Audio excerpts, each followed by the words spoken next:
You straight up cuckooed that dude, bro. Oh my God. You've got all your Charger gear on because I look good. I got big energy every day. Let's go! And he is dicked. Blind squirrel finds a nut every once in a while. That's right. You have to love what you're seeing on tape if you're a Chargers fan, especially for the future with Justin Herbert on the move and throws and touchdown. Players, coaches, staff, fans, together we can create something truly special. Stay tuned for some good content.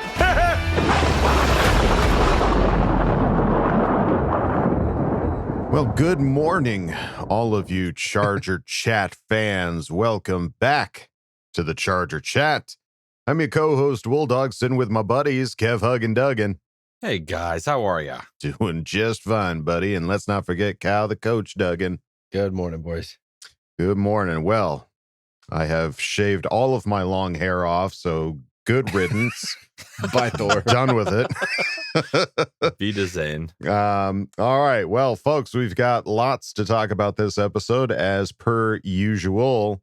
Starting off, looking over at the Charger social media, they just dropped a trailer for a new podcast called Running for History, telling the story of LaDainian Tomlinson's 2006 season and more.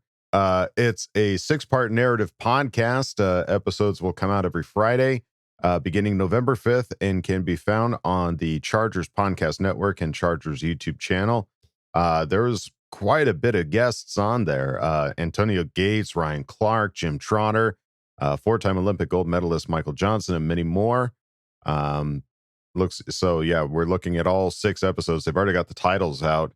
LT's Origins, the 2001 Draft, LT's Rookie Year and Marty Ball, the Offensive Line, 2006, The Game, December 10th, 2006. So I'm so excited for this. Like, I cannot wait to hear his teammates and all these people do a deep dive on LT and what he's done. I know. I'm interested to see what's different, because I feel like we've heard a lot of these, obviously all of those episode titles. Like, okay, I kind of know what they're going to talk about. Yeah, for the most part, I feel like I know what people are going to say. Me and Dad were talking about it the other day, and he's like, yeah, but it'll be cool to hear like the behind the scenes stuff. I'm like, I know, but I almost feel like I know what everyone's going to say. So I am excited to listen and see those little nuggets of stuff that we just don't know, Yeah. I want to hear Nick Hardwick because he's on there too. Yeah. I want to hear from the center who controlled the line that blocked for him. Yeah. I'm curious, the insights on that. And we hear all the narratives from ESPN and NFL and stuff. And it's the very, simple cut and dry stuff, but the stories, the behind the scenes things that we may not have heard. I really can't wait to hear all about that. Yeah. It'd be cool to have it all compiled in one spot. Totally. Yeah. To have the access that we have now in this day and age with, things like All In and all of the other Charger behind the scenes now, to be able to jump in the Wayback Machine and kind of get some of that same type of insight, but from back in that era of football when really it was just some of the best Charger football that we ever had, and LT breaking his record. That's going to be pretty awesome, pretty special. So keep an eye out for that, folks. It's like a Bolt history on steroids. It really is. Yeah. Mike Modlin. No, or he's got his calendar marked. Everyone listens to our podcast. They started hearing Mike Modlin. Like, wow, this is really good. Boy, we should maybe make something of our right? Own. Yeah. Before Mike Modlin tells all the good stories. He's got a good one later this episode. He really does, folks. Yeah, a real solid one. All right, folks. Well, the trade deadline has come and gone. Tommy T didn't make any moves, so let's go. Right? It's what we thought was going to happen. Everyone always wanted it, but it just didn't happen. It's always in the back of your heart, like, oh man, that'd be kind of cool if we got somebody big. But you tell yourself like, no, it's not going to happen. But you kind of hope it does. Right. I think, every time I think about it now, I go back to what you were saying, Kyle. Just like, what's to say that these guys don't get hurt? What's to say that this guy is truly better than what we currently have, or what's the down the line deal going to be? Like, there's so many questions that come into this that it's it's as Kevin just pantomimed, it's a crapshoot. You don't know. It's so I think what's the saying? The devil versus the devil you don't. It's better to just go with the team that what these guys can do. What they're capable of.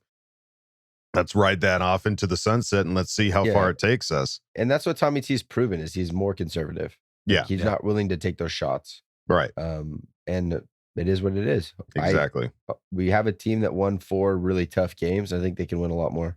Exactly. Totally. Well, and it's interesting to see people's kind of thoughts. Like after this loss, it kind of really shook a lot of our fan base up. So it's like day by day, depending on what happens, like a new person's head is on the chopping block. Like I've seen a whole bunch of people. I've seen some people even saying Herbert, which bro, bro, I know. Second, was there some talk about trading for Deshaun Watson out there? Yeah, dude, don't even get me started on that. That's ridiculous. People talking about Lombardi's heads on the chopping block, and then after Telesco didn't do anything, Telesco's heads on the chopping block. It's like, guys, we aren't in France. There are no guillotines. Just calm the fuck down. Right. It's 2021. Chill out. Everybody just chill out. Put the gun down. Put the lever down. That's right. So it is what it is. However, looking at other teams that did make some trades, boy, we really didn't want to see this. Pittsburgh Steelers trading Melvin Ingram to the Kansas City Chiefs for a 6th round pick. I hate this, but here's what I kind of like about this. There was an opportunity during the offseason that we all remember that Melvin Ingram went into Kansas City to like have a meeting to get, and we all were like, Kyle was like, he's going to come out with like some hidden stuff and we're going to resign him. It'll be great. Reconnaissance mission. He didn't sign with the Chiefs. He didn't want to be a Chief. Right. The only way the Chiefs could get him is by trading for him. Right. He's probably not thrilled to be a Chief right now, in all honesty. Yeah, no. So that's the one thing I can take away from it. That's like, okay. What, that he's not happy? He's not happy about it. He's sitting there in Kansas City, cold and unhappy. Against his will. He's blink twice if you need us to come rescue you. Yeah, it was a sad sight to see. Apparently, boy, he wasn't in Pittsburgh for very long, but I guess he wasn't having a good time in Pittsburgh. He was, I guess, kind of vocal about wanting to move on to another team. So that was kind of surprising because he was never kind of like that. He was never like that when he was with us. Like he was the leader, and even when we sucked, he was the leader, and he really stepped up and was like, "I'm out of here. Get me out of here." I think he said he's better than the guy he was sharing time with. He said something like that, which is never good. Well, he's also coming to terms with the fact that he's coming to the end of his career, and that's not easy to do, especially when you're in a new place and you don't trust anyone yet. And that's I feel bad for him. I hope he has some success to where he can go play more if he wants, but not too much success because he's a Chief now. Right. Totally. Exactly. He's had the first day of school twice this year, and those are never comfortable. Right. Yeah, that's been an awkward 2021 for Mr. Ingram. But best of luck. Yeah, there are 2 names though that I think that popped up because of the trade deadline. They weren't traded, but Deshaun Jackson got released by the Rams. Correct. And now OBJ is about to be cut. Oh, right. Yeah, he's kind of just taking a back seat. Here's the thing. Those are fun toys to have. No. The reason why is because they're toxic. That's all I've heard. Right? I think that OBJ is going to end up on the Raiders. That was what I think the effect of the Chargers is they are now Henry Ruggs-less. Right. They need a dynamic downfield guy. I think there's potential that OBJ could end up in Vegas. And toxic, and where he should probably they thrive on toxicity. The epicenter. Yeah, they're welcome. They welcome it. Right. And I don't want to get into it too much, but like the whole situation with Ruggs, man, like that is sad. That's very sad. So sad, and just you can't support him when somebody does something like that. There's no way. So it's just, I feel bad for that family that is dealing with the repercussions of his choices. Yes. It's a extremely sad situation. Moving on and looking on over to Twitter, Daniel Popper again, just giving us nothing but golden nuggets every time that we look over at his Twitter.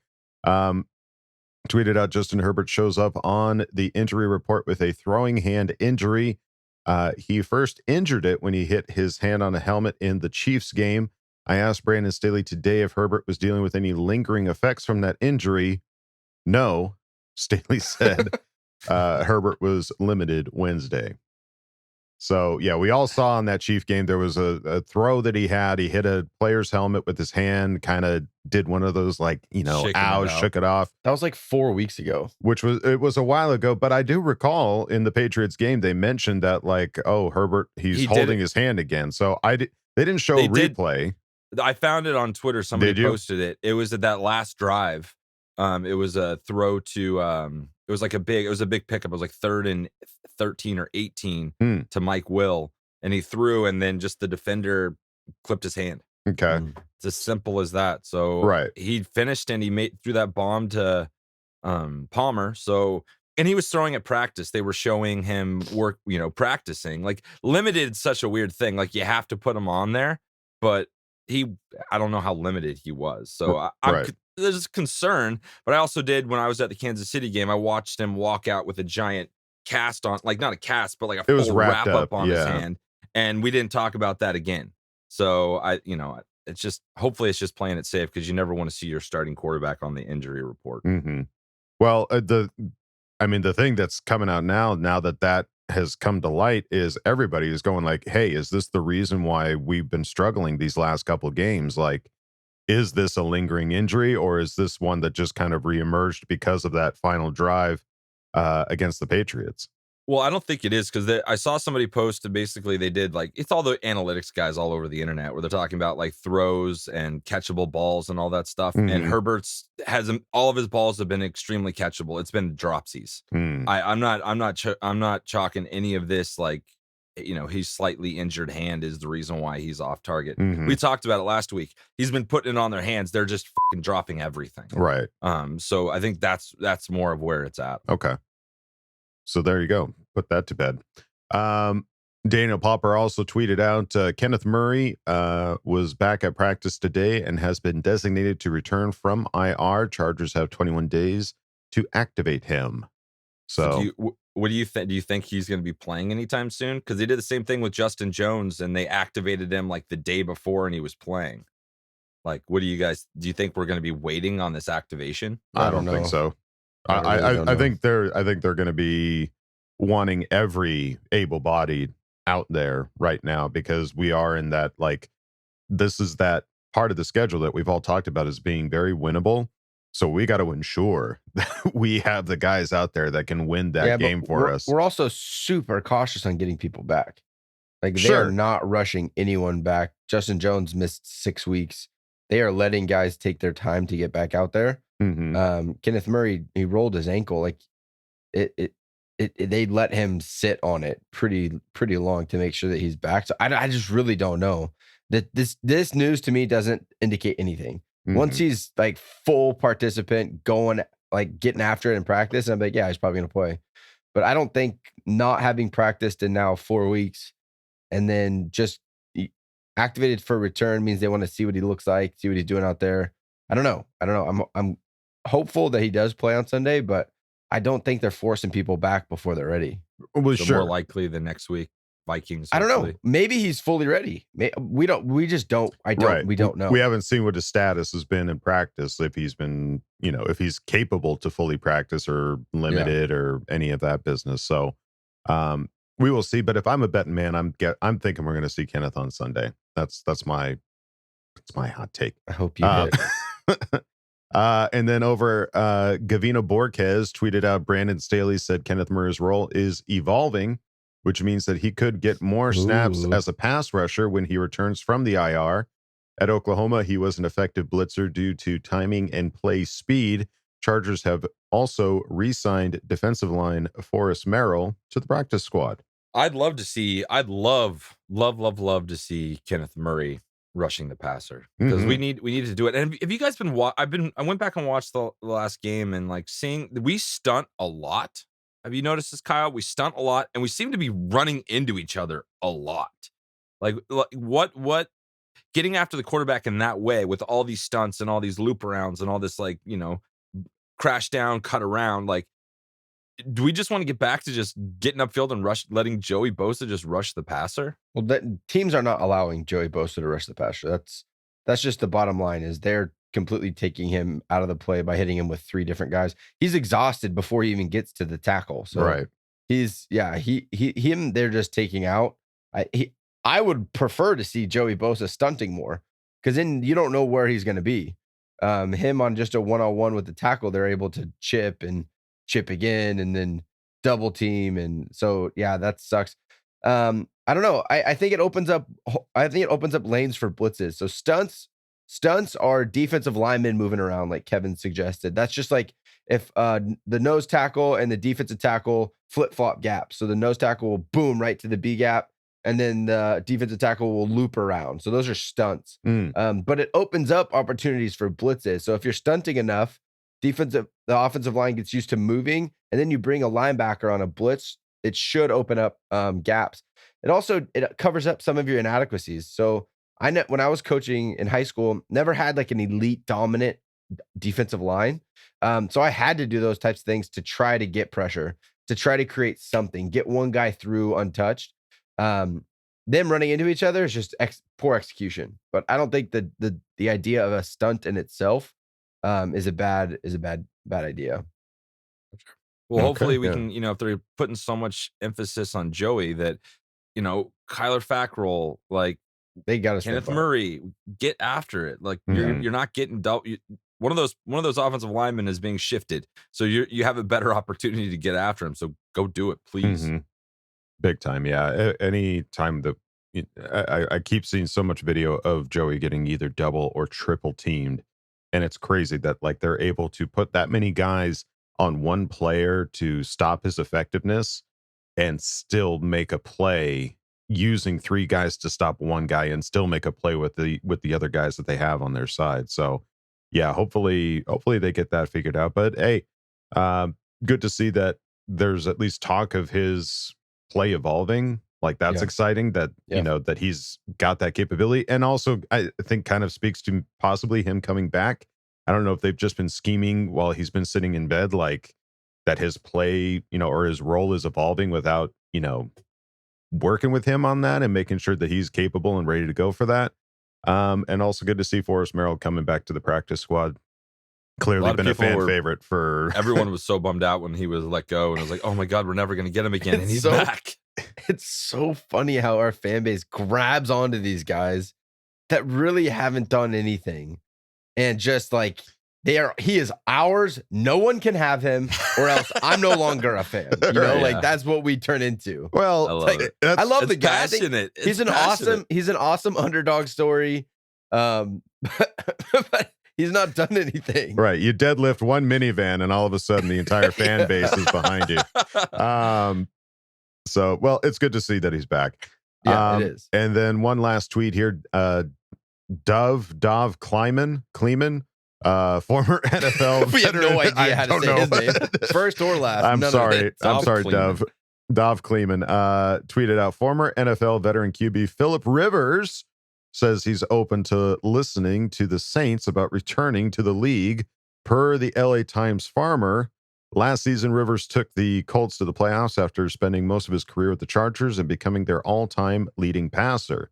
So Saints are dealing now with Jameis Winston. I think he tore his ACL or something like that. Yeah, he's gone. So he's done. And are they going? I haven't even checked with the Saints. Are they going with is it Taysom Hill? Is that I think he's also right now it's is he? Trevor Siemian. Yeah. Oh right, so, Siemian, yeah. Maybe there's a reason why we didn't induct him or re-sign him to let get him that retire. final day contract. Yeah. He's still got a little ball left in him. I don't know. He's got some fight left in him. Yeah, I don't know. This is a crazy thought that I don't know. I haven't checked in. Do you guys know how his high school team's doing? They still undefeated? No. I just looked it up on Max Preps, and I think they're like 6-6 or something. But I saw that when the reporter was asking him about that, he was like, we're turning in pads right now, wrapping up. You could see he was like super bummed that his high school season was over. Football was over. Yeah. So I think the timing is there. His season's done. He's ready to go play some football now himself. Isn't that crazy? I coach high school for half of the NFL season, and now I'm ready, guys. I'm ready to get back out there. I need football in my life that much that I'll go. Let's go. I would be so excited if Philip was playing in the NFL in a couple weeks. One more time. That would be so rad. Yeah. All right. Well, now let's take a look over at the injury report. As of Wednesday, Michael Davis not practicing. Austin Eckler still on the report, but practicing in full. Good to see. Alohi Gilman, ankle, not practicing.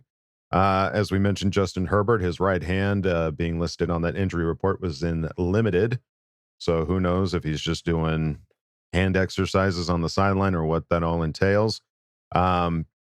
Justin Jackson, his quadricep. Man, this guy, he's killing me. Like, he gets us all excited with that run, and then he's just like, what? Right. Why? Yeah, what do you want from us? What do you want from us, Justin? How do you want us to feel? Northwestern took all of his good health. He's just cannot do it anymore. Yeah, so his quadricep is the injury. He is not practicing. Asante Samuel Jr. still with the concussion injury, not practicing. Drew Tranquil still on the injury report with the chest injury, but practicing in full. So love it. Yeah, I mean, I don't love it, but is not looking great. Yeah, the cornerback situation is a concern, but seeing everybody else at least getting in the limited or full practices is good to see. The Alohi Gilman one was kind of surprising. He didn't get hurt on the Patriot game, or at least not partway through the game that we saw. So not sure where that injury sprouted from, but it's a Wednesday. We're recording Thursday morning, so all we have is a Wednesday report. Right. They're obviously very cautious on Wednesdays. Most people, if you even have something little, they're saying, "Hey, don't play. You're fine. We'll get after it Thursday, Friday, or Friday." Right. Yeah. Go to the lap pool, like the new facility we're gonna have. Go take some laps. Take a hot tubby. You'll be good. All right. Well, I wasn't going to go into the Philadelphia Eagles injury report, but I'm looking at it right now. They've got 1, 2, 3 tackles listed on their injury report, so they might at least have a banged up O line, and their center Jason Keel. Yeah, so they've got 4 linemen on their injury report. So maybe our defense can get some good turnovers in that regard. Well, and one of the guys that people wanted to trade for was Fletcher Cox. That was one of the guys on the list of to-dos to try and improve, and he's also did not participate. His knee. So yeah, we'll see. All right. But also last week we looked at this, and the Patriots had everyone and their mom was on their injury report list. It was like 30 people. So yeah, grain of salt on this stuff. Right. Once, some of these things are not injury related, like Lane Johnson, one of the tackles, Jason Keel, also not injury related. Just rest. These guys are old. The Eagles, that's all that is. Like, no, they're just old. They need some rest. They're going to be sleeping today. Take a nap, old man. Yeah. It's old guys. It's Fletcher Cox taking a nap, not injury related. Lane Johnson taking a nap, not injury related. Basically, was what their injury report looks Everybody get your sleeping caps on. It's that time. Don't wake up Lane. He's napping. No one likes him when he's unnapped. No one wants a grumpy Lane Johnson. All right, folks. And now it's time to talk about our sponsor this week, Symbol. Symbol is the stock market for sports that allows you to profit off your sports knowledge. On Symbol, you can trade sports teams like stocks, and every time your teams win, you earn cash. Use your sports knowledge on Symbol to buy low, sell high, and earn cash payouts when your teams win. Join the 7,000 plus early adopters who have started to invest in their favorite teams. Visit www.symbol.com. That's SIMBULL.com to create a free account. And when you deposit, make sure you use the promo code ChargerChat for a money-back guarantee. Visit symbol.com and use the promo code ChargerChat, and your deposit will have a money-back guarantee up to $500, folks. That means even if you lose money in the first 90 days, Symbol will refund your initial deposit, no questions asked. Join Symbol and start investing and profiting from your favorite teams. All right, folks. Well, now it is time to take a look at our upcoming opponent, the Philadelphia Eagles. Looking at some of the previous opponents and scores that they've gotten. They just trounced the Falcons in that Week 1 game, 32-6. But came out hot, and then ever since then, it's been a little on the cooler side. Up and down, yeah. Yeah, they lost to the 49ers. lost to the Cowboys by almost Cowboys double the was score. a little bit of a butt whooping. Yeah, that was a bit of a whooped butt them. whooping. Chiefs beat them, unsurprisingly. Well, that was one of the Chi- few times they've scored 40, though. The Chiefs, that was one of the few times. I don't put as much credit on people beating the Chiefs anymore. It's just Dude, kind of what people do. Barely beat the Giants. Like, and now like this whole thing with Aaron Rodgers not being able to play against him. Right. What if that fan base, they're in a lose-lose. If they beat Jordan Love, you beat Jordan Love. You lose to Jordan Love, our pets' heads are falling off. Like, they're fucking gonna fall apart. Yeah. It's gonna be a good one to watch. This is a win-win for us, lose-lose for them. Absolutely. Let's see. They barely beat the Panthers, barely lost to the Bucks, and lost to the Raiders. And then this last week, we talked about it on the last episode. They just kicked the snot out of the Detroit Lions. Shellacked them. Yeah, that was a butt whooping there. So, I think you can see here, like this, this offense they have clearly can score points. This isn't like a team that is going to just play good defense and just kind of hang in there. Like, they put up some big scores. So I think that's something to consider. And then also something to consider is that right now we have the fourth, with our starting lineup with cornerbacks, we have like the fifth best pass defending team in the league. So right. Yes. Hopefully we can get Davis. Hopefully we can get Asante Samuel Junior back, because that's big. It's important to keep these at bay, keep these guys at bay. Absolutely. Yeah. And I think from the bit of game that I did see, I do recall watching the Chiefs playing against the Eagles, hoping that the Eagles would beat them, and they just didn't. The Chiefs just seemed to kind of get them off their rhythm and off their game and kind of frustrate them a little bit. So I think if the Chargers can do any hint of that against the Eagles, I think we'll have at least an exciting game. All right, folks. Well, don't forget to go on over to chargerchat.com. We've got a member section on our page, which a lot of you have already joined and chit-chatting it up over there. And don't forget to check out some of the sweet merch. Kevin's got a hoodie on right now, and I wore mine yesterday because it's getting chilly up here in Idaho. Yeah. So if you need hoodies, if you need shirts, if you need stickers, folks, go to chargerchat.com. Check out some of the stuff we've got. All right. Well, now it is time to go on to our next segment. It is Bolt Insight, and we have a birthday guest. Happy birthday, Mr. President. As soon as that clock starts, your ass is mine. When I met Justin Herbert, man, that dude is big as hell. The goal is to just keep it rolling. Come in hype, because we have a lot of things to be excited about. All right, guys, we are back with another Bolt Insight, and we are incredibly lucky to have, you know her, you love her, Jen Mills. What is going on, Jen? Nothing much, Kevin. How are you? I'm good. I'm better now. I get to talk to the Chargers representative for Fan of the Year. Oh, my goodness. What's so crazy? Well-deserved. If anybody follows Jen on social media, well-deserved. How did that come about? I honestly do not know.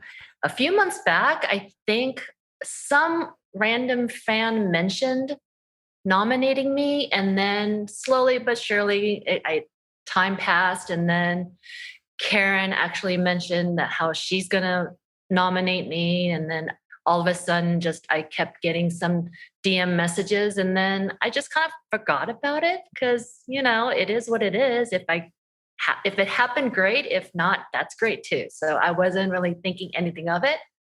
And then I got a random DM from a friend of mine who happens to be a Cowboys fan. Yes. Okay. And he saw that the NFL put out there the 32 finalists, and I happened to be one. Oh my God, that's so amazing. We could not have a better person representing us. So like, what is the next step? Like, do you know how this unfolds? I have no clue, to tell you the truth. I did get my official call today, and they said throughout the process of picking the winner, there will be other events and other prizes of some sort. Oh. And that the Chargers will be making an official, I'm not sure how. They just said something will come about in the next couple of weeks. and they will make an announcement to officially let the Chargers community know. Oh my God, that's so exciting. Well, and let's backtrack a little bit and find out how we got to this place where you being nominated for Fan of the Year. So, tell us a little bit about the Charger community and why you decided to want to like reach out and help, people that were needed help. Like one of our fellow Bolt fams' house burnt down. You took care of him. You've done giveaways to help bring fans in. Tell us a little bit about like what your goal was, what you wanted to do for the Charger community. It just kind of happened organically. I wasn't planning on doing anything of that sort. I mean, 3 seasons ago, I happened to come across some stickers and I'm like, here, who wants some? And that was it. And then from there, I'm like, okay, well, that was pretty cool. And I got a lot of good positive responses. So I'm like, okay, let's see what else I can do. And it just kind of grew from there. Helping people is just something I think is in me. And I think in a lot of people. So when someone comes to me with a problem, whether it's a financial or if it's just a mental thing and they just needed a pick me up, I'm so happy to do it, honestly. Yeah, it's pretty amazing to have somebody in our community. And I think it's growing to other people. You're seeing other people like, I'm taking, I love what Jin's doing here. I'm going to give away my tickets. I'm going to help do this. Like, it's kind of infectious what you're doing. And it's really exciting to see. That's what Karen, who is, like my best bud here. The Karen, yes.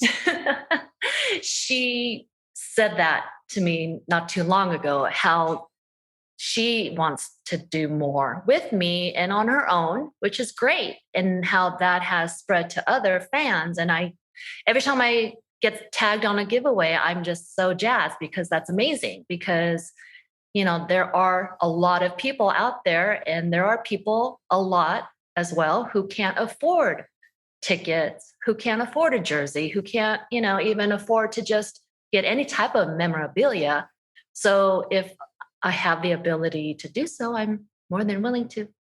I'm not kidding. We kind of took your lead and kind of, we have season tickets. We can't go to all the games. So like we started giving away to people that listen to the podcast. And it's honestly, there's elements of like them experiencing the game and seeing the pictures they're sending and posting. I'm loving that almost as much as going to the game myself. So it's like this like happiness and positivity is really infectious and fun to be a part of. Oh, absolutely. I mean, kindness and feeling the good and the excitement and anything positive, it just builds on top of whatever it is. So giving away tickets, I did that. I've actually done that a couple times now. Somebody will be attending a game that I won't be able to go to, and that's great because I can't wait to hear what they have to say and experience their first experience at SoFi. So that just makes me feel good. So I'm more than happy to do that. Well, and that's awesome. And you're at most, if not all, the tailgates at Thunder Alley, and mingling with everybody, meeting everybody. Like, what's been your overall kind of experience, like just meeting other Charger fans? And like this year, we're all back together. We get to celebrate our team together. Like, what's it been like for you? So this year is the first year that I've actually been able to attend a lot of the tailgates, and it's been amazing. I get to meet new fans every week. And the atmosphere there is just infectious. You just can't stop smiling. You can't stop. Like the excitement just builds and builds. And then the game is there and it's amazing. I love it. Yeah, it's definitely an experience that hopefully more Charger fans, because there's so many of us all over the country and we're interacting with a lot of them. And I think there's this excitement of like, we got to get to that. Our experiences and us sharing, like, being at these tailgates and interacting with people just makes them want to go more. And then we're going to start filling up the stadium full capacity with Charger fans one day. Yeah. Like one of the issues with every game that I've come across has been ticket sales. And people would always be down saying, oh, everyone's selling tickets and whatnot. But in actuality, when I've gone to the games, us Bolt fans have shown up big time. And it's great to see that happen despite what people seem to see on Twitter. with ticket sales at least. Well, and it's so cool that you're doing those threads that people need to sell their tickets. I'm just seeing everyone like keeping it in family, and that's huge. That's important for the fan base. Absolutely. Chargers fans who want to sell to other Chargers fans, it's so important. It is. It just makes it that much better. And, they're going to get a better deal that way instead of going on to, ticket sites. Yeah, for sure. And, we're just keeping it going. It's really exciting. And so what are your overall thoughts on, where we're at so far this year? We haven't, middle ground. We're not quite where we thought we were going to, like 3 weeks ago. Like what's your optimism? What are you most looking forward to as the season continues? Well, it's a roller coaster ride every game, every season we've ever experienced. So I'm always going to stay optimistic, positive here, thinking that every game we have that chance. You look at the schedule and there's a good chance that we can win majority of them. So I am not even going to be down and out just because we have a loss or two. And clearly some fans can get very emotional, which is perfectly fine because that's how intense of a fan they are. And that's amazing to see. But on the opposite, the flip side, I like to be the positive, just like you guys, and just be very optimistic with the little changes we've already made. Kicker, great. Upgrade. That's fantastic. And then getting some other special teams help with Roberts, is it? Mm-hmm. And so I see positive changes always happening. And I just think it's going to continue to grow. I agree. And we're super excited. You let us know what we can do to support the representative for fan of the year for the Chargers, because we are pulling for you and no one deserves it as much as you do. So thank you so much for coming on, Jen. It's always a pleasure chatting with you. And I can't wait to meet you at another game and hang out. I know. What's the next game? I can't wait. You got to let me know. I'm taking the 6-year-old to the Vikings game. So, fun. Yes. Yeah. So that's where we're at. But, we'll definitely hook it up soon. And we again, thank you so much for everything you do for our community and keep it up, because we need people like you, part of our Charger community. Thank you. Well, you guys too. You guys put on a great podcast. It's so fun to listen to. And you guys are doing so much with it as well. So you guys are doing a great job. Keep it up. We'll do it. High five. All right. Bye. All right. Okay, love you, bye. Okay, love you, bye. Jen Mills, you beautiful lady, God.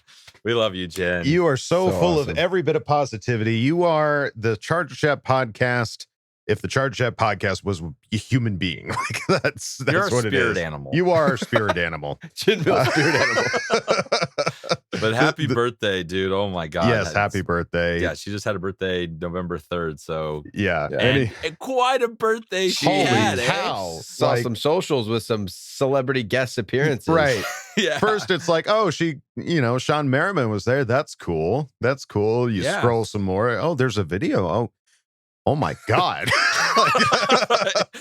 Yeah. Anybody that saw Sean Merriman gave Jen Mills his 2007 Pro Bowl watch and signed the case and everything. I don't know how you don't win fan of the year when Sean Merriman. Yeah, if you're being recognized appreciates you so much, he's going to give you his Pro Bowl watch. Yeah. Shut your mouth. Give her all the money, all the awards. Let's go. Yeah. That was crazy to see that. And honestly, no better person could it go to. She's just been so giving and caring and vocal in the community. She sent us these little things, for no reason. She just sent us these little cups. She's just the best. So she does that for everybody though. She's just always thinking about everyone. So man, if you're not following Jen Mills, if you're not on Twitter, if you're a new fan or something or live under a rock, go check out Jen Mills on Twitter. If you don't have Twitter, just get on Twitter just to follow Jen, because she does giveaways. She's always helping people out, and do it. And if you want to follow us too, that'd be cool too. No worries. Either way. Either way. But Jen Mills, if you're gonna follow anybody, Jen Mills is the one to follow. Yeah, before us, go follow Jen Mills. Go follow Jen Mills. We have good gifts and positive takes, but not as many giveaways as Jen not quite the level. We're not there yet, but slowly but surely we will get there. So Jen Mills, thank you so much for coming on, talking with Kevin again. And again, happy birthday. All right, folks. Well, now it's time to go on to the next segment. It is Coach's Corner. Let's see what Kyle has going on in the corner over there. Where are you? You're over here. Great moments are born from great opportunity. All comes down to today. You take this helmet and you put it right in his numbers, okay? I want to see nothing but snot bubbles in his nose. A lot of people want to blame coaches for a lot of things. Nobody puts coaches straight up, in his and corner. we shut them down because we can't. Because I believed in you. And I wish I could say something that was classy and inspirational, but that just wouldn't be our style. Let's do it. All right, folks. Well, now it is time to go into Coach's Corner. And for this episode, Kyle just wanted to kind of take a look at the Patriots and what the heck they did. So, Kyle, what the heck did they do?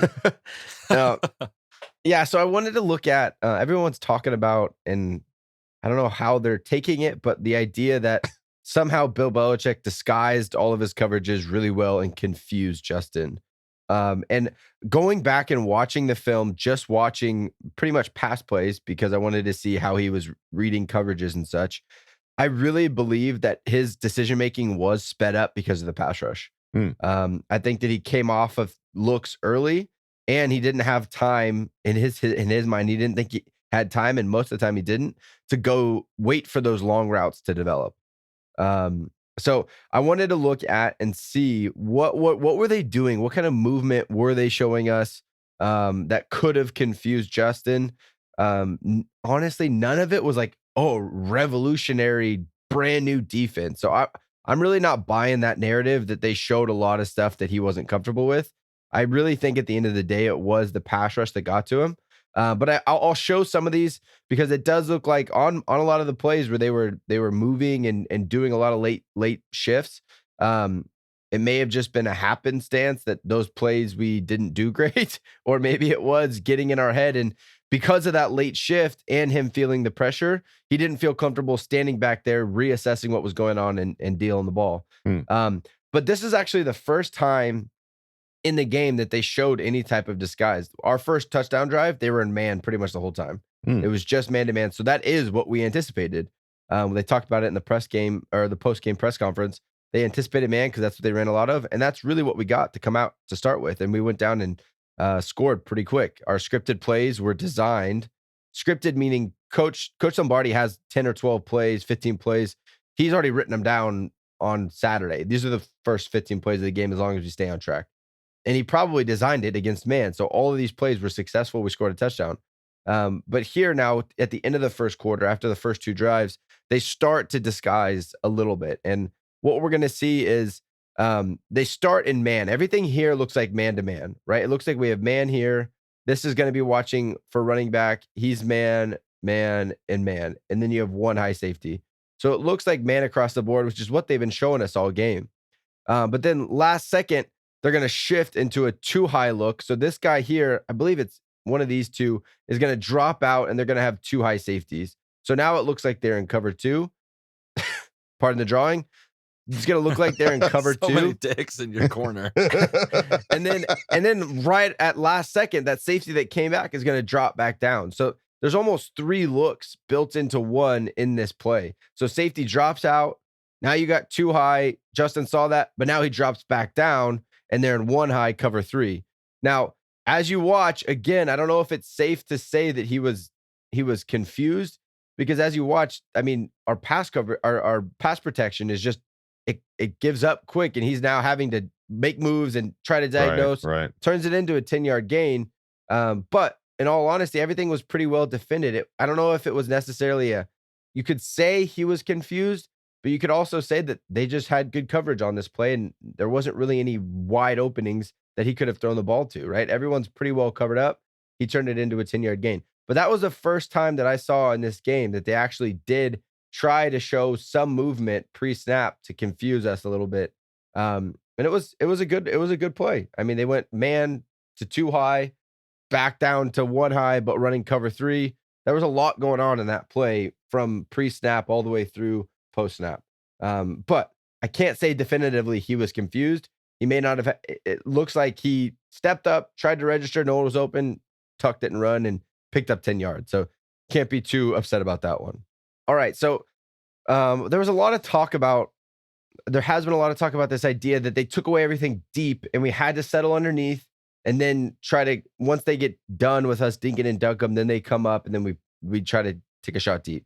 But anytime you have two high safeties, like we know as Charger fans this year, you should be able to run the ball. The box should be light enough that you have numbers to be able to run the ball. And that's exactly what we do on this play. So I just think that overall our offense just needs to become more balanced.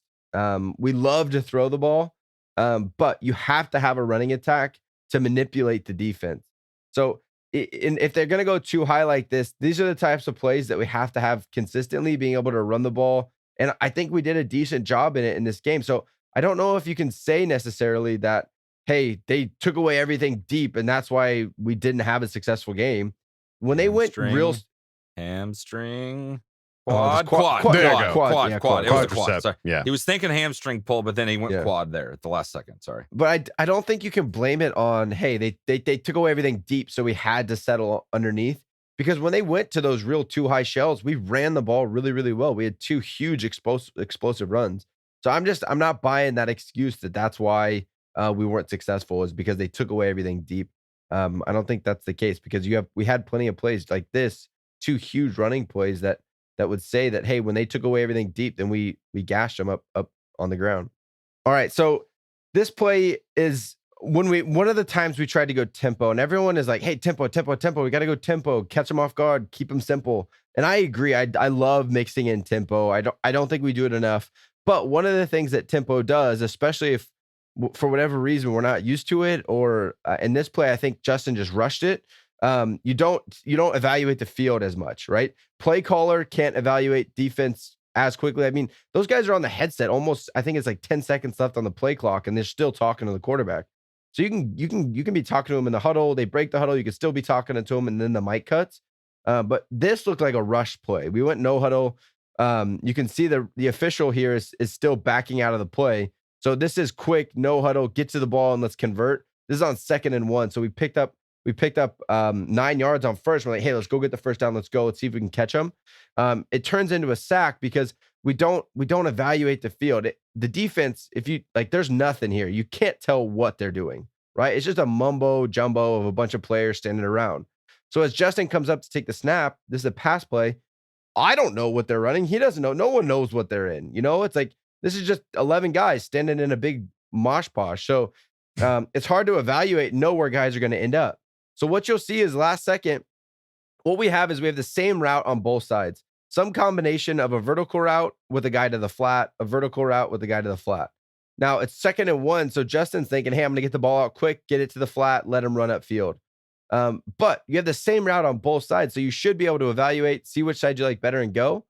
It just feels rushed. As you're going to watch on this side down here, one of the outside linebackers is going to come out and he's going to bump Jared Cook before he gets to the flat and really slow everything down. Whereas on the top, there's no outside linebacker out here. Parham just releases quick to the flat, and Justin doesn't evaluate it correctly. He tries to force it to Cook at the bottom of the screen. Nothing's there. So then he has to take off and try to run. And this is one of those plays that really killed us, getting into that 2nd and 1 to 3rd and 6 type of thing. That really, it was a big momentum killer for us.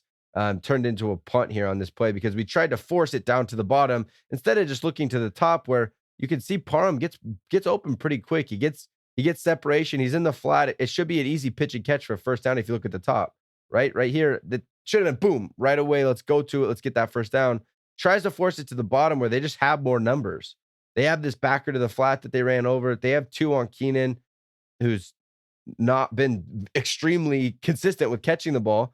But if he would have looked and scanned and saw numbers on this side, you have a guy he's got some room over here. I don't, that's Mike Will, I'm assuming. And you have Parham over here in the flat. But everything got sped up because they went no huddle.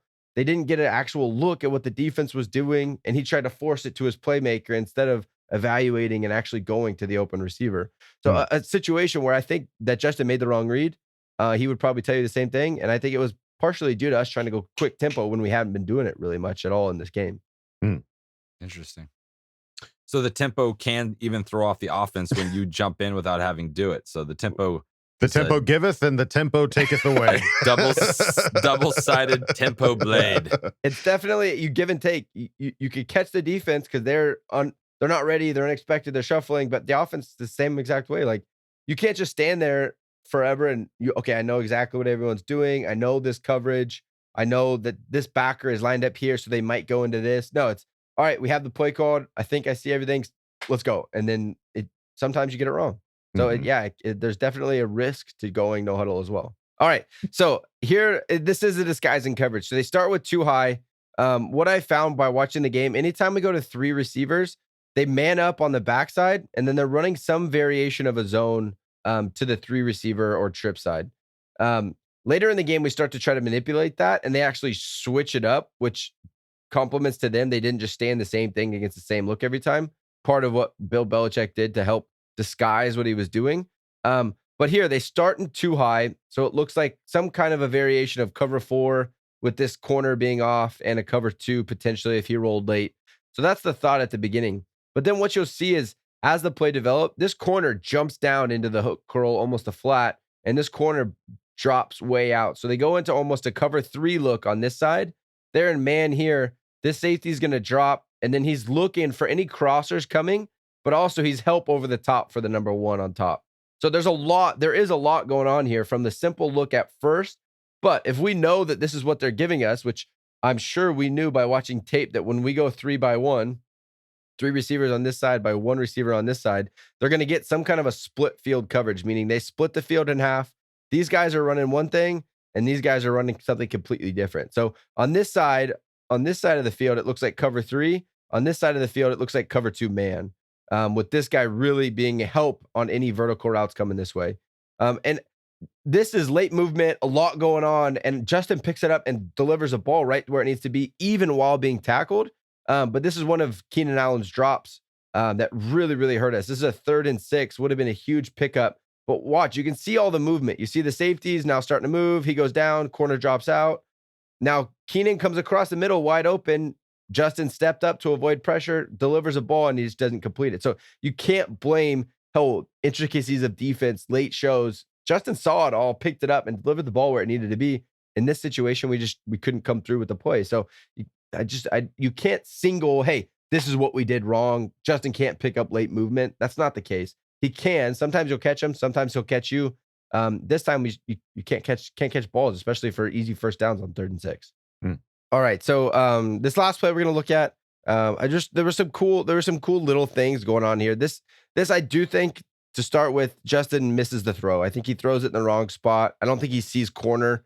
He doesn't see the coverage completely. So here we end up being in 3 by 1 again. So 1, 2, this guy's going to motion over and make it 3. I'm assuming he's expecting 1-on-1 here with that kind of split field coverage. And that's why he doesn't see this corner leak late. But what they do that's cool to watch is watch on the play action. They're going to fake it to Eckler going this way. These linemen are all going to start blocking like it's a zone. What it does is it takes at least 2, if not more, defensive linemen completely out of the play. So this is one way that we manipulated their pass rush to give us a little bit of time. And I'll play it the first time just so you can watch that. Watch the play action. When that running back goes across, the linemen all start screaming to the top of the screen. Those defensive linemen are all going with it, right? Now look at that time that he has in the pocket, because we just manipulated on the play action. Instead of just running an inside zone, we ran an outside zone on the play action. It took a good 1, 2, 3 guys out of the pass rush to start. They had to adjust and get back into the pass rush, but it gives us time for that deep ball. Now, the coverage wise, what you'll see is they're going to run some kind of a split, and it does show a little bit late, but it's nothing too intricate. They almost just go into a cover 3. The only disguise is this safety tried to come and start on the hash and then work to the middle of the field. Not a huge disguise. Justin knew what he was getting. I think he just delivers the ball in a bad spot. So he's trying to get the ball to Keenan right here in the slot. Keenan is running like a deep over post. What needs to happen, in my opinion, is once he puts this double move on the safety, watch how bad he beats the safety. He needs to sit down, and they need to hit him right in the middle of the field. So right there now, he's acting like he's running a corner. This corner is trying to come out. So a corner is up and then out to the corner. A post is up and then over to the goal post. So this corner is now jumping on what he thinks is this corner because he opens his hips. But then what you'll see is Keenan breaks it back off over the middle to mess with the safety. man, it's just so much going on. You see the safety, his eyes looking back at the cue. He's not locked on here. Keenan sees that. So as soon as he turns his head, he's now going to break off this route, and he runs wide open in the middle of the field here. So he's going to get, boom, right there. Now he needs to sit. The ball needs to be put on him right here. But Keenan is going to lead him out because I don't think he knows that this corner is here. I think he thinks he's hugged up on Mike Williams, and he thinks that this field is wide open, and he's just going to put a ball up there for a touchdown. And it ends up getting broken up. Keenan gets hit pretty good because that corner gets deep on the play. I'll play it one more time. I'm sorry. Technological issues never seem to be. I don't like technology. I'll play it again from the start so you can watch. Watch Keenan's route from the slot right there. He's going to get upfield, make a little break to the out to beat the corner, come back inside. He's open. The ball needs to be there, but he lobs it up over the top. Corner gets there. Safety reacts. That was just not really a good ball. I think he knew the coverage for the most part. Maybe he lost that corner, and Mike Williams thought he was going to be snugged up more. And I think he was going to be able to throw one of those lob balls that Keenan could run under. But that needed to be put on him right in the middle of the field. So I do think that coverage did beat him a little bit, and he didn't know that corner was going to be there, and it cost us a big play. All right. Well, lots to look at there, folks. So thank you, Kyle, for taking a look at all those plays. There's a lot going on. Yeah, to recap, I don't think it's just one thing that we did wrong. I don't think that every time it was a bad play, it was because Justin didn't know what was happening. There was just a lot going on that we just did not execute at a high enough level. And I think it was not being in momentum, not being in rhythm. And we need to start making some of those big plays. Something to look forward to this next game. Hopefully we see some of that stuff get cleaned up, and we'll find out. But thank you, Kyle, for taking a look. Thanks, Coach. Yep. All right, folks. Well, now it's time to go on to the next segment, Bolt History. And I know Mike Modlin's got another good one for us. Let's see what it is. What's up, Bolt Gang? Your boy Mike Modlin is back with another installment of Bolt History. And I have to apologize right at the onset. I am just getting back home from my first home game since 2003 at SoFi Stadium versus the Patriots. So I'm a little hoarse and raspy. Hopefully this all comes through clearly. But I apologize for my voice and the quality thereof. This segment is going to be about a specific player rather than an event in Chargers history. This player was in a CIF championship game at Qualcomm Stadium for his high school back in the mid-'80s. And this kid was walking around the bowels of Qualcomm Stadium and somehow ended up in the locker room. He ended up getting caught by Sid Brooks, who was the equipment manager at the time in the locker room. If you remember Sid, Sid happened to be the first black NFL equipment manager in the NFL. So the Chargers have a history of being very groundbreaking and diverse. So this kid ends up in the locker room, and he tells Sid, "Hey, while I'm here, since I'm here already, can I touch Dan Fouts' helmet?" So Sid, being the nice guy that he was, sets down a stool in front of Dan Fouts' locker, takes the helmet out of the locker, and puts it in this player's lap.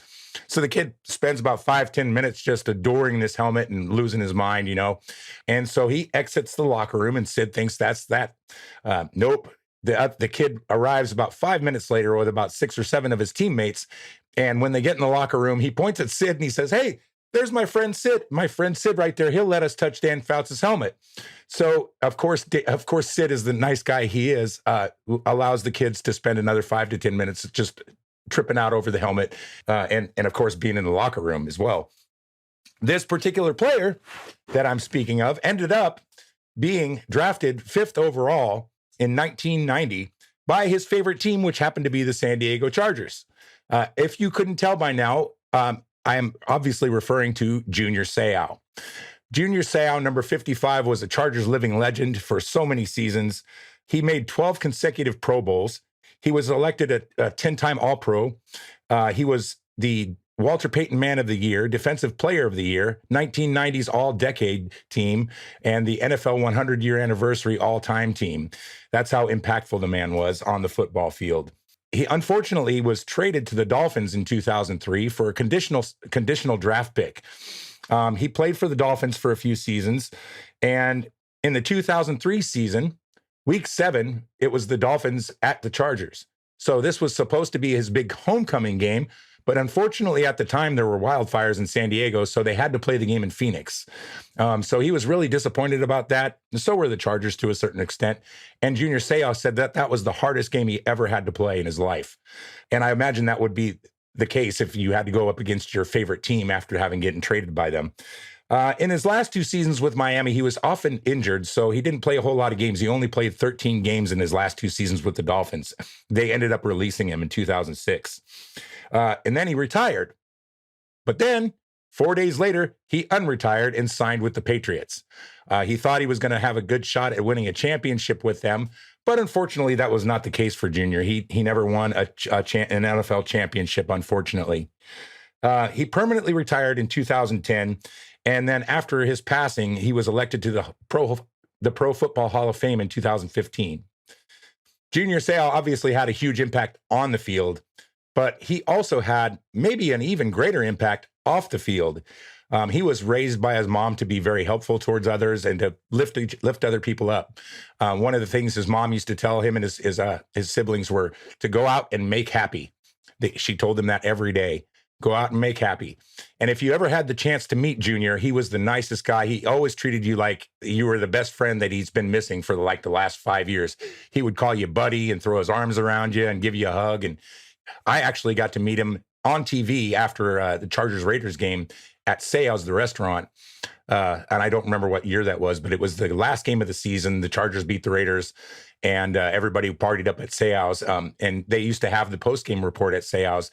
And I happened to be wearing his jersey and was sitting out at a table right behind him on TV. And after his interview, he came over and shook my hand, sat down at the table with us for a little bit and talked with us. And it was an absolute blast. Some cool stories about Junior.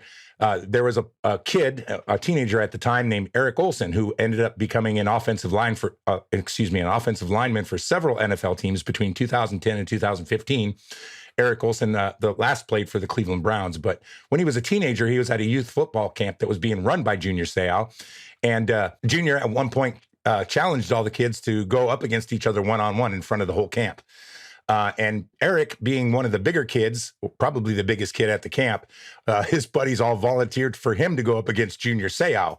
So there he is trying to line up against Junior Seau, and he's shaking in his cleats. He's freaking out. And just before the coach begins giving cadence, Junior Seau gives the kid a wink. And the coach blows the whistle. They go at it, and he goes after Junior, and Junior let him pancake him. And he totally sold it. And all the kids in the camp started cheering, and he felt so amazing after that happened. He couldn't believe that this 10-time All-Pro did all this just to make a big, huge, geeky kid's dream come true. And he wasn't even sure if he wanted to play football at all. And that ended up becoming an addiction for him. Football ended up becoming an addiction for Eric Olson because of Junior Seau and what he did for him that day at that football camp. He says, Eric's quote says, "It changed me forever. The whole camp cheered for me. A chubby kid that didn't even know if he liked football. From then on, I was addicted. All thanks to this 10-time All-Pro that felt like making some snot-nosed kid's day." Another great story about Junior. Back on December 5th, 2010, the Raiders ended a 2-game losing streak to the Chargers, beating them 28-13 on the road. Instead of going back to Oakland with the team, Mark Davis, you know who Mark Davis is. He's the current owner of the Raiders, but back then he was just the owner's kid. Instead of going back to Oakland with the team, he decided to stay in San Diego because he was planning on driving to Palm Springs the next day. So he stayed in San Diego, and he was hungry, and he was wanting to watch the Ravens versus the Steelers game that night on Sunday Night Football. So he decided to go to San Diego's biggest sports bar and restaurant, Seau's, the restaurant. So he walks into Seau's, and wouldn't you believe it, Junior Seau standing there at the front podium, welcoming in the guests, wearing shorts and flip-flops. And Mark Davis was like totally shocked that he's just standing there hanging out. So Junior Seau offered to take him up to his office upstairs. And they ended up spending 2 hours talking just about everything but football. Life loves, all their things that they cared about, family, things like that. As they said, they talked about everything but football. And they ended up becoming kind of friends. And over the years, anytime the Raiders would visit the Chargers, Mark Davis would make a point of it to go seek out Junior and talk to him. And they had kind of a friendship going after all those years. He had never formally met Junior before that day, but he told him, he said, I've hated you all my life, but it's out of respect. You guys have whipped our asses so many times over the years. That was basically the gist of what Mark Davis said to Junior. So that's kind of a neat story as well, that he formed a friendship with a divisional foe, really. So that is the story of Junior Seau. And of course, you guys know what a player he was. If you don't know what type of player he was, I encourage you to go find some YouTube clips. The guy's energy was just absolutely infectious. Not only his play on the field, but his celebrations after making a big play. Just everything about the guy was just, he was a ball of energy. His nickname was the Tasmanian Devil. The guy was a force to watch in person. But it was almost like a secret identity, like Clark Kent and Superman. He was a monster on the field, but he was an absolutely soft, personable, kind-hearted person off the field. And I hope you got a chance to meet him. I'd just like to remember his memory in a positive way. Even though he did take his own life, he made an impact on everyone he came across. That's it for this installment of Bolt History, Bolt Gang. Don't forget to stay bolted. Follow the Charger Chat podcast on all social media platforms and YouTube. And you can follow me at Supercharger on Twitter. Stay bolted. Okay, love you, bye. Wow. Like, Junior Seau has been a consistent favorite for this team, but there's so much more to him, obviously, that we just don't know. And thank you, Mike, for taking a look at some of those special stories. He just gave to the community so much. Like, right. He was the heartbeat of that team in the early to late 90s. He is San Diego, man. Yeah, like, he brought the whole city around. I mean, he's an Oceanside kid. He is San Diego. So it just, to have one of your greatest all-time players be from your town where you're playing, it has a way of just grafting everyone in and buying into the team. So yeah, that's awesome. And he's the reason why I wanted to play football. Yeah, like 55. we were both 55 all through Pop Warner. All Pop Warner. I was number 55. I was a lineman playing 55. I didn't do the number justice all that much, but it was because of Junior Seau that I wanted to play football. So I wish he was still around, man. Right. Really do. Yeah. Well, clearly you two weren't the only ones that he influenced to play football. And Mike, thank you for taking a look at that. And something to go on, folks. If you can do anything, go make happy. So go make happy, man. All right, folks. Well, that is going to do it for us here at Charger Chat. We'll see you guys. Hopefully we'll see you guys on Sunday. Let's break some Eagles' backs. Let's do this. I want to win. I want to win a football game right now. I want to win. Let's clip some wings, folks. Let's do it. That is going to do it for us here at Charger Chat. Folks, don't forget to bolt up because we're ready for any squad, any place. Okay, love you. Bye. Okay, love you. Bye. Okay, love you. Bye. And now, a word from our sponsors. Don't wake Lane. He's a grumpy guy. Don't wake Lane. He's a grumpy guy. Don't Wake Lane is the game where you gotta sneak into Lincoln Financial Field without waking Lane. Land on a noise and you gotta press Lane's alarm clock. Will he wake up?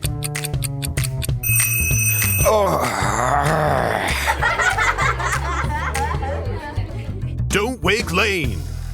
From Duggan Brothers.